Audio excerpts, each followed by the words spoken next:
They say that certain old files don't hold answers. They just silently watch over what the living haven't been able to explain.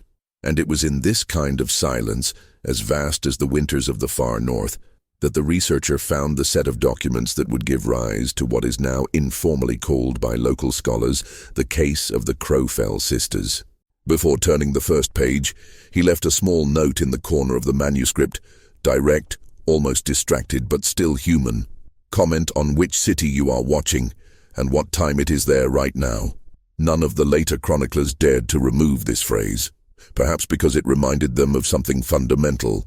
Everyone, even separated by centuries, continues to try to understand what happened in that place. Crowfell Township, on the border between Maine and New Hampshire, was nothing more than a handful of wooden houses scattered among cold hills, dry cornfields, and pine forests so old that they seemed to survive only out of stubbornness. In the winter of 1887, its population barely exceeded 200 people. The Congregational Church, Elias Turner's small store, and the community school were the only places where life seemed to gather. The rest was diluted in miles of hardened dirt roads, frozen streams, and a wind that never stopped blowing. The Crowfell sisters, however, were an exception on that forgotten map.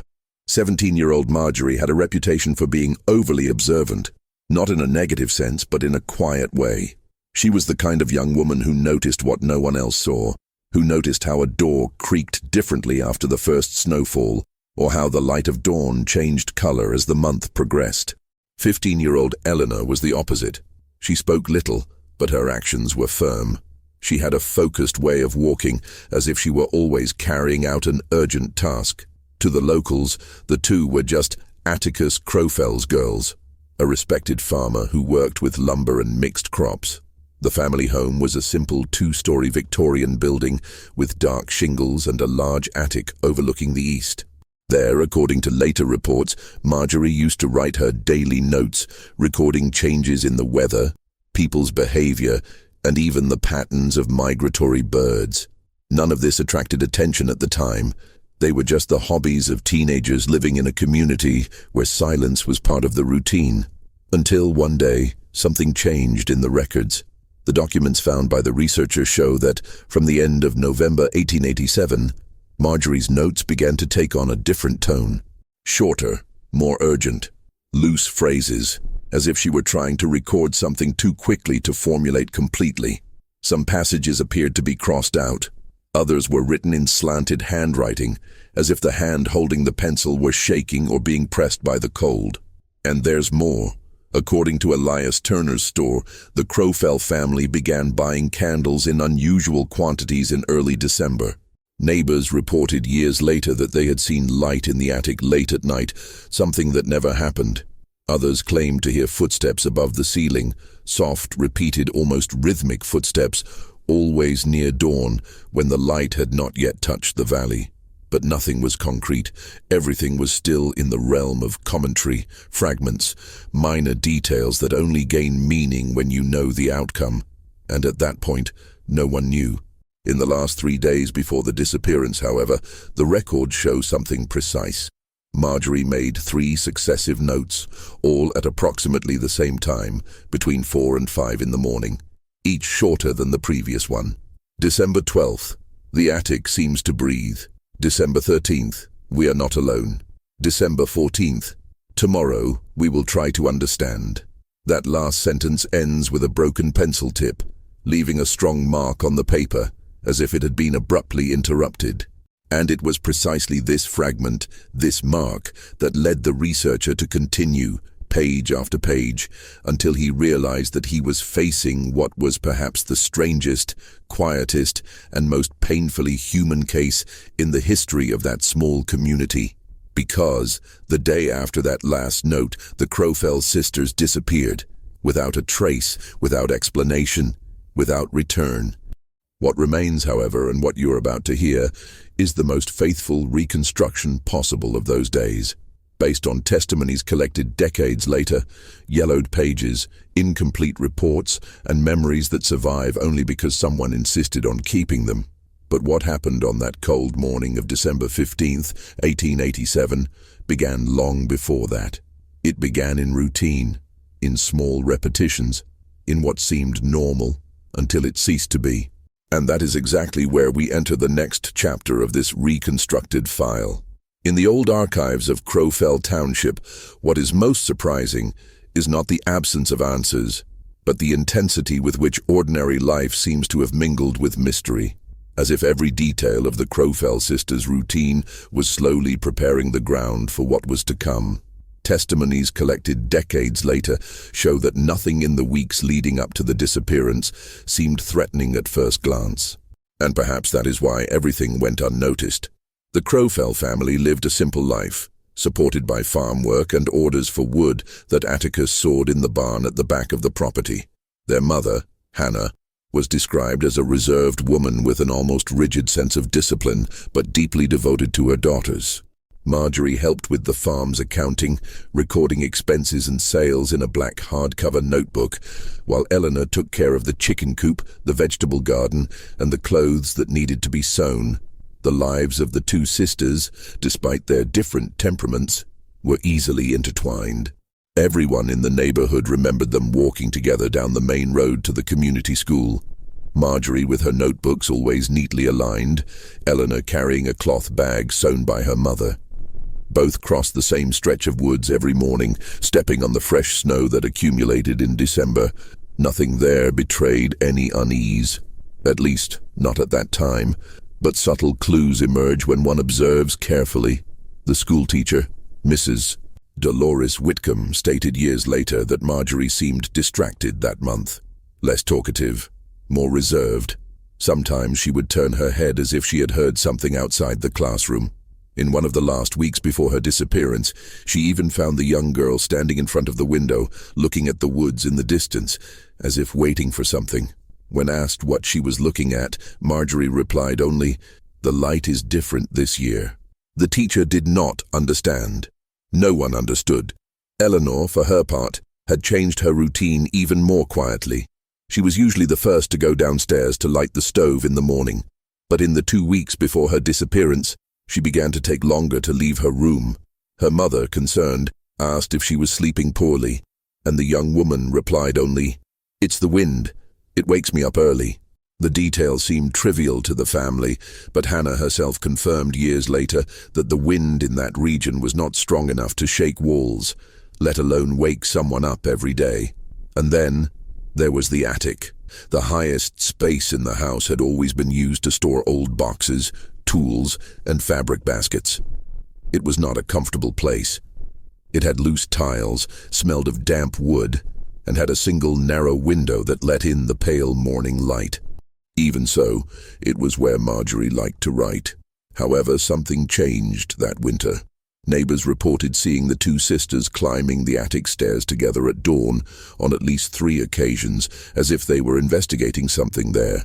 A neighbor, Martha Granger, said she even saw shadows moving behind the attic window just before sunrise, something completely unusual. "The Crowfell girls never woke up that early," she said. Still, none of this reached Atticus's ears. At that time, he spent more hours in the barn than inside the house, trying to finish a batch of boards ordered by merchants in Dover. Hannah was also busy with the fragile health of her father, who lived in New Hampshire and needed frequent visits. The family's routine, like that of so many others, was fragmented into tasks that required physical presence but little communication. And it is precisely in this lack of communication that many researchers believe the first signs were lost. One of the most precious documents in the Crowfell archive is a small notebook found in the attic 30 years after the disappearance. In it, Marjorie wrote down not only meteorological observations, but also tiny details of everyday life. There are records about the smell of firewood, variations in the color of the sky, the behavior of chickens, and how frost seemed to form in different places as the month progressed. However, in the pages referring to early December 1887, these observations began to take on a strange pattern. She repeated times, as if comparing different days. She replaced complete sentences with symbols and dashes, and she recorded sounds that do not appear in any other document from that region. Light footsteps above my head. They repeat themselves before dawn. The wood doesn't creak the same way. Eleanor also seemed to react to something. A statement from her young neighbor Nathaniel Porter, who was 16 at the time, mentions that one morning he saw the girl standing next to the chicken coop, motionless, looking up at the attic as if she were waiting for someone to come down from there. When asked what he had seen, he replied, "She seemed to hear something I didn't hear." None of these isolated accounts is sufficient to form a complete picture. But when taken together, they create the outline of a routine that was no longer just a routine. There is something in all these records that suggests that the sisters shared a concern that they could not explain or did not want to verbalize. The last week before the disappearance, according to testimony, was particularly strange. The Crowfell home, known for being organized and quiet, began to have kerosene lamps lit at unusual times. The father reportedly asked why the attic was lit shortly after dinner, and Marjorie replied, "We need to finish something." When he asked what it was, she did not answer. Their mother confirmed that she found new marks on the attic floor, as if boxes had been dragged across it. She also found small candles burned down to the end, something that was not part of the family's normal usage. Eleanor, under pressure, said only, "It was just a test." But she never explained what they were testing. What is known is that on the night before their disappearance, the two sisters went up to the attic earlier than on previous days. Neighbors reported seeing the light go off and on more than once. Martha Granger, who lived across the road, claimed to have seen Marjorie's shadow standing in front of the window for a long time, motionless, as if calculating the exact position of the rising sun. No one in that community realized that this would be the last night anyone would see the Crowfell sisters, and the archives, as dry and discreet as the winter in that region, record only one last detail. At 4:47 a.m., the time noted in Marjorie's notebook, there is the last legible sentence written by her. "Tomorrow, when the light touches the window, we will find out." This note ends with a smudge, as if the light from the lantern had flickered, or as if the hand holding the pencil had been interrupted. The next day, when the sun finally touched the attic window, no one responded to the family's call, and it is precisely at this point that the densest part of the file begins, the reconstruction of the last known hours of the Crowfell sisters. In the preserved archives on Crowfell Township, the most fragmented, and at the same time most carefully reconstructed section is precisely the one that narrates the last hours Marjorie and Eleanor were seen. The researcher who organized the dossier stated that this block required months of collating oral accounts, torn notes, loose notes, and belated testimonies. Nothing there is a figment of the imagination. Everything, even the strangest details, was taken from something said, recorded, or found at the scene. The reconstruction begins in the late afternoon of December 14th, 1887, when the cold had already completely taken over the Crowfell Valley. The snow was compact, the sun set early, and night fell with almost cruel speed. Atticus Crowfell was working in the barn, cutting wood, and later reported that he heard footsteps on the upper floor of the house twice that evening, something he did not find strange, as his daughters often moved between rooms. However, what caught his attention was the interval. They weren't normal footsteps, he said. They were brief, short, as if someone were walking in a very small space. At the same time, Hannah was preparing dinner. Between stirring the pot of broth and arranging the bread, she claimed to have heard a slight dragging on the ceiling, as if a box were being moved in the attic. She thought it was Marjorie, perhaps reorganizing her notebooks, and did not go upstairs to check. No one that night thought there was cause for concern. The meal took place in silence, as it almost always did. Marjorie ate little. Eleanor avoided looking up from her bowl. Their mother asked if everything was all right. Neither of them answered clearly. Their father mentioned the wood delivery the next morning, and again the sisters seemed distant. It was as if they both shared something the rest of the family didn't know, and would never have a chance to find out.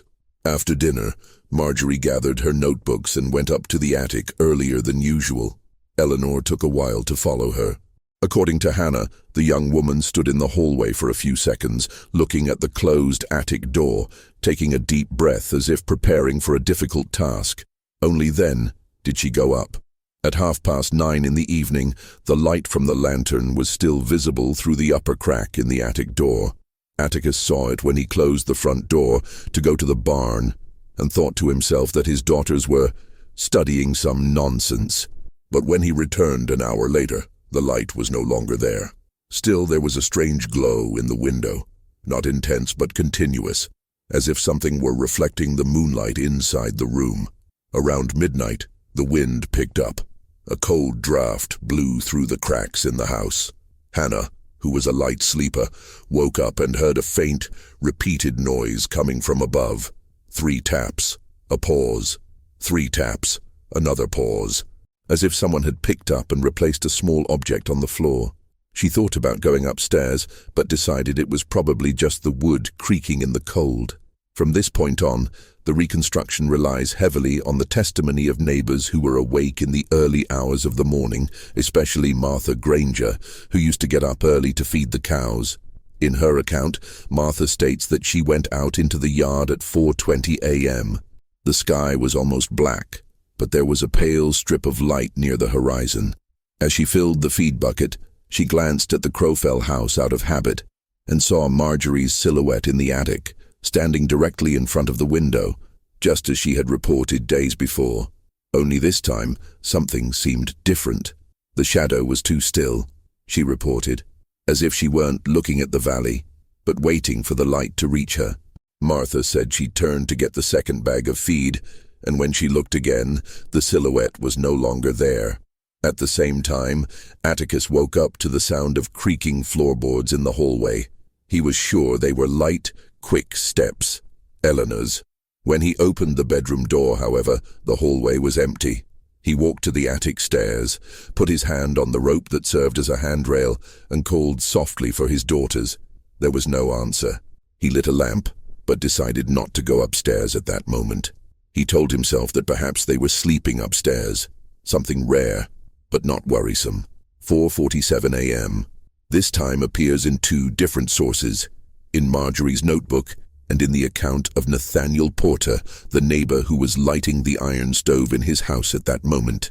Nathaniel claimed to have heard a sound like a door slamming, but muffled as if coming from inside the Crowfell house. Marjorie's notebook, on the other hand, contains only her last known sentence. Tomorrow, when the light touches the window, we will find out. Just below, there is a dark smudge, the origin of which no one has been able to identify. It could be ink, it could be soot, it could just be the pencil slipping. Nothing conclusive.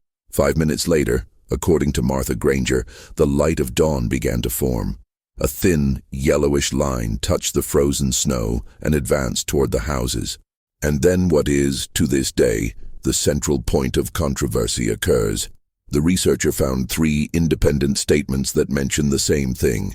Around 4:55 a.m., the attic window was open. Not wide open, just ajar, as if someone had pushed it from the inside to watch the light come in. But when the light finally reached the window, something changed. Martha Granger said she felt something strange, as if she had noticed movement, but without seeing anyone. Nathaniel said he heard a brief crack, like wood giving way. Their mother, Hannah, reported that she woke up at that moment to a sudden, deep, almost violent silence, as if everything in the house had stopped at the same time. When Hannah went up to the attic minutes later, she found the door ajar. Her daughter's lamp was off but still warm. The air felt colder than the rest of the house, and on the floor were marks. Not footprints, but small scratches on the wood, forming a pattern she could never explain. Marjorie and Eleanor were not there, and they were not in any other room. Atticus searched the entire house, calling for his daughters. He checked the barn, the yard, the road. No one saw the sisters leaving the property. There were no signs of a struggle, no broken objects, no tracks in the freshly fallen snow. The only thing Hannah found, and which she handed over to investigators years later, was a piece of fabric stuck to the tip of the nail next to the window. It was thin, gray, and looked like part of one of the girls' nightgowns. The problem was that the fabric was stuck on the outside of the window, something that made no sense for any of the local theories, because, according to all the statements, the window could only have been opened by someone who was inside the attic. This is the last factual and confirmed record of the early morning of December 15th, 1887, and everything that happens from that point on, in the morning, afternoon, and evening of that day, only deepens the void that was left behind. What happened after the discovery of the Crowfell Sisters' disappearance was recorded unevenly, as if the community itself, overcome by shock, had difficulty organizing the events into a clear timeline. The documents show missing pages, conflicting accounts, and contradictory memories. But by piecing everything together, the researcher was able to construct an accurate picture of what happened in the hours, days, and weeks that followed that cold morning of December 15th, 1887. As soon as Hannah realized that her daughters were not in the attic, nor in any other room, despair took over the house.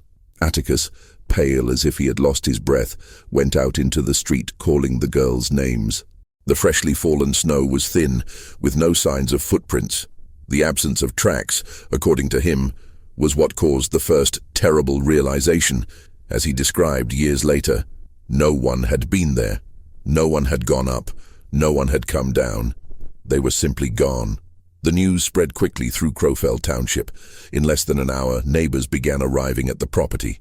Some brought flashlights, others dogs, others just the goodwill typical of small communities where everyone believes that in the face of tragedy you have to be there, even if only in silence. The pastor of the Congregational Church, Reverend Maxton, organized the first improvised search. He divided the men into groups and instructed them to check the woods to the east, the frozen cornfield, the road leading to the river, and the banks of the small lake that separated Crowfell from the older farms. Nothing was found. No trace, no fabric, no sign of passage. The search continued for 3 days, through nights and dawns. Flashlights swept the darkness. Dogs sniffed areas near the barn. Women prepared hot broth for the volunteers who returned exhausted. And yet, the general feeling was that they were looking for something that was no longer there. Something that had vanished even before the search began. On the morning of the second day, the first theories emerged. Some came from genuine concern, others from the natural fear that spreads when no one understands what is happening. Theory 1. Voluntary escape. More distant neighbors suggested that the sisters might have run away together, perhaps to avoid some family conflict. This hypothesis was quickly dismissed. The attic was tidy, personal belongings were all in place, and no clothes were missing from the closet. Furthermore, Marjorie's notes indicated something planned, but not an escape, rather an expectation, an attempt to understand something that had been happening in the attic. Theory 2. Kidnapping. Some residents claimed to have seen an unknown man in the village weeks earlier, but this information was never confirmed. No trace of a wagon, no signs of a struggle, no marks in the snow supported this hypothesis. Theory 3. Accident. Perhaps the girls had slipped on the frozen river, but groups searched all the way to the banks and found the ice intact. Finally, the most uncomfortable theory remained, not because it suggested something concrete, but because it suggested nothing. They disappeared inside the house. It was this lack of explanation that gradually turned the event into something even more painful. The people of Crowfell were accustomed to loss, harsh winters, sudden illnesses, but not to disappearances without a trace. Hannah, unable to sleep, spent days sitting on the attic step, holding the piece of fabric found stuck on the nail outside the window. Atticus couldn't stay inside the house. He stayed in the barn until his body couldn't take it anymore. The silence between the two was described by neighbors as heavier than the loss itself. It is at this point that the most important piece of information in the entire investigation emerges, the one that decades later came to be known as the Porter Revelation. Nathaniel Porter, the young neighbor who had reported hearing sounds in the early hours of the morning, sought out the researcher much later. Now, an elderly man, to confess something he had never had the courage to say in public. On the morning of the disappearance, when the search began, He was in his backyard when he noticed something in the corner of the fence that separated his property from the Crowfells. Between two dry branches, there was a small piece of paper, folded, damp with frost, as if it had been blown by the wind or fallen from somewhere higher up. He picked it up and put it in his pocket, not immediately understanding what it was. He only opened it hours later, when the search intensified. It was a piece of paper torn from one of Marjorie's notebooks. On it, written hastily, was only one incomplete sentence. "If it happens before sunrise, don't." Nathaniel, overcome with fear at having found something he couldn't interpret, decided not to tell anyone at the time. He kept the fragment for years, until time had yellowed it almost completely. When he handed it to the researcher, he had tears in his eyes. "I was afraid they would think I knew more than I did. But that was all. That was all."